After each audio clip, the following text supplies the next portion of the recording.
एक राज्य में एक राक्षसी रहती थी। वह बहुत बूढ़ी थी। राक्षसी दिन में पानी के अंदर रहती और रात को पानी से निकलकर आदमियों को खा जाती। इस तरह खाते खाते राज्य के सारे लोगों को वह खा गई। उस राज्य के राजा की इकलौती लड़की बहुत सुंदर थी। राक्षसी का मन उसे खाने को नहीं हुआ तो उस लड़की को वह अपने साथ पानी के अंदर ले जाकर पालने लगी। दिन बीते, महीने बीते, साल बीते, वह धीरे धीरे बड़ी होने लगी। उस राजकुमारी के 12 हाथ लंबे बाल थे। एक दिन राजकुमारी नदी के किनारे नहा रही थी।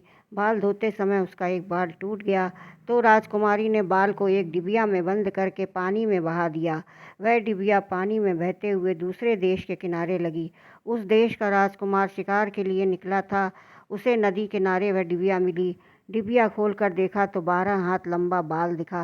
राजकुमार था अड़ियल, अब शिकार करने क्या जाता। डिबिया लेकर वापस महल में पहुंच गया। अपने कमरे में जाकर दरवाज़ा अंदर से बंद करके सो गया।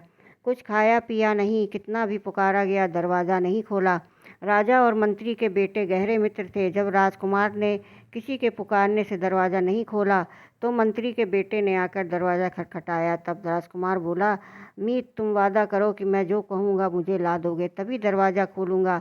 मंत्री का बेटा क्या करता, उसने वादा किया। राजकुमार ने दरवाज़ा खोला और बोला, यह बाल जिस कन्या का है उसे ले आओ, मैं उससे विवाह करूँगा, नहीं तो पानी भी नहीं पीऊँगा। मंत्री के बेटे ने अपने मित्र को आश्वस्त किया। बोला, मित्र, इतनी छोटी सी बात के लिए इतना परेशान हो, तुम खाओ पियो, मैं उस कन्या को ले आऊँगा। तब राजकुमार ने खाना खाया। मंत्री के बेटे ने महाराज के पास जाकर सारी बातें बताई और कहा, महाराज, 1200 बढ़ई को कहिए कि कल सुबह तक एक उड़न खटोला बना कर दें। राजा ने तुरंत हुक्म दिया। 1200 बढ़ई बुलाए गए। राजा ने उनसे कहा, कल सुबह तक अगर उड़न खटोला नहीं बना तो तुम सब के पूरे वंश का सिर कलम कर दिया जाएगा। एक बूढ़ा बढ़ई बहुत परेशान होकर एक कदम के पेड़ के नीचे लेटा रहा। रात हुई पर उसकी आंखों में नींद नहीं थी। उस पेड़ में एक गिद्ध का घोंसला था।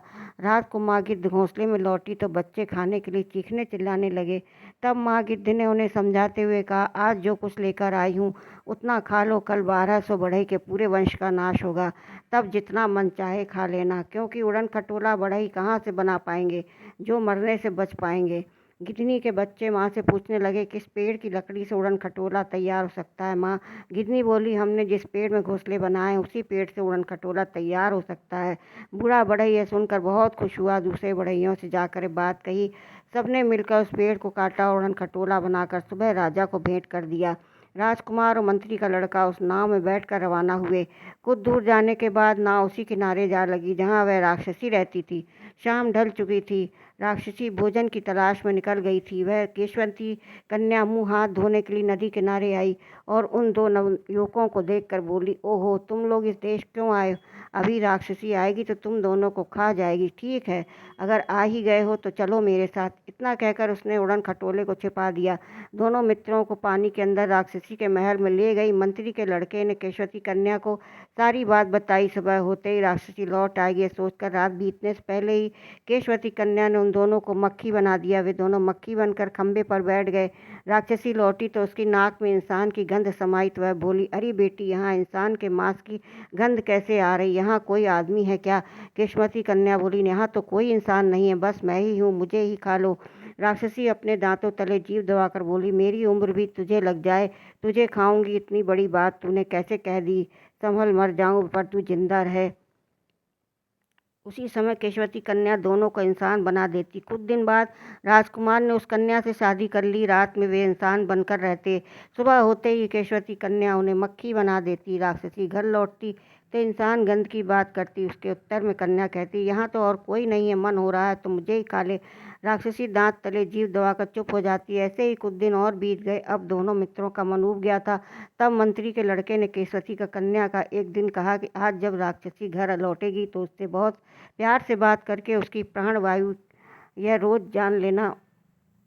लड़की के कहे मुताबिक उस दिन राक्षसी के लौटने पर केशवती कन्या उसकी पैर मालिश करने लगी। तेल लगाकर मालिश करते करते वह रोती रही। तभी एक आंसू राक्षसी के पैर पर पड़ा। राक्षसी ने तुरंत आंसू को चाट लिया और बोली, अरे बेटी, तुझे किस बात की कमी है जो तू रो रही है? कुछ भूल गया हो तो कहो, ढूंढवा दूंगी। कुछ टूट गया हो तो बनवा दूंगी। स्वर्ग का चांद भी चाहेगी तो तेरे लिए ले आऊंगी। तू बता कि क्यों रो रही है। केशवती कन्या बोली, भाई मैं सच सोच रही थी कि तू सब दिन जिंदा रहेगी। अगर तू मर जाएगी तो फिर मेरा ख्याल कौन रखेगा, तू किसके सहारे जिंदा रहूंगी। यह सोचकर आंखों में आंसू आ गए। राक्षसी उसकी बात सुनकर हमारे महल में आंगन के बीचों बीच एक बड़ा संदूक गड़ा हुआ है। उसके अंदर एक दांत वाली खुरपी है। उस खुरपी से अगर कोई मर्द मेरे सिर में खरोच लगाएगा और उसके बाद भी मेरा एक बूंद खून भी ज़मीन पर नहीं गिरेगा, तभी मेरी मौत होगी, नहीं तो मुझे कौन मार सकेगा कि तुम इतना चिंतित हो रही हो। दोनों मित्र मक्खी बनकर राक्षसी की सारी बातें सुन रहे थे। उसके बाद केशवती कन्या बोली, माँ, ओ मेरी माँ, तू मुझसे प्यार नहीं करती। अगर प्यार करती होती तो मेरे लिए धन संपत्ति नहीं रखती। उसकी बात सुनकर राक्षसी ने जहाँ जहाँ धन संपत्ति गाड़ कर छिपा रखा था सब जगहों के बारे में उसे बता दिया। शाम हुई तो राक्षसी आहार ढूंढने निकली। दोनों मित्रों ने आदमी बनकर आंगन के बीचों बीच खोद कर छिपाए गए संदूक से दांत वाली खुरपी निकाल ली। हर दिन की तरह उस दिन भी राक्षसी लौटकर आदमी की गंध के बारे में वही बात कहने लगी। तो केशवती कन्या ने भी पहले की तरह ही उत्तर देते हुए कहा, मैं ही अकेली यहाँ इंसान हूँ, चाहो तो मुझे खा लो। उसकी बात सुनकर राक्षसी ने अपनी जीभ को दांतों से काट लिया। थोड़ी देर बाद राक्षसी सो गई। राजकुमार और मंत्री के बेटे ने उस खुरपी से राक्षसी का सिर खरोच दिया और एक बूंद खून भी जमीन पर नहीं पड़ा, बल्कि बिस्तर में गिरा। उसी समय राक्षसी एक भयानक चीख के साथ तड़पते हुए मर गई। राक्षसी के मर जाने के बाद सभी गड़ी हुई धन संपत्तियों को खोदकर दोनों मित्रों ने बाहर निकाला और तीनों उड़न खटोले में बैठकर अपने देश लौट आए। महल से कुछ दूरी पर रुककर मंत्री के बेटे ने पहले राजा के पास जाकर सारी बातें बताईं। राजा ने तब मंत्री, सेनापति, दरबारियों के साथ पालकी सवारी लेकर बेटा बहू को घर ले आए। राजा का महल केले के पेड़, कलश, फूलों से सज गया। राजमहल की औरतों ने शंख, नंदी घोष ध्वनि से वर वधू का स्वागत किया। वाद्य शहनाई बज उठे। सास सुहागनें सास दिए लेकर वर वधू की वंदना करने लगी। उसके बाद रानी आकर बेटा बहू को लेकर महल के अंदर गई। बेटा बहू आनंद पूर्वक रहने लगे।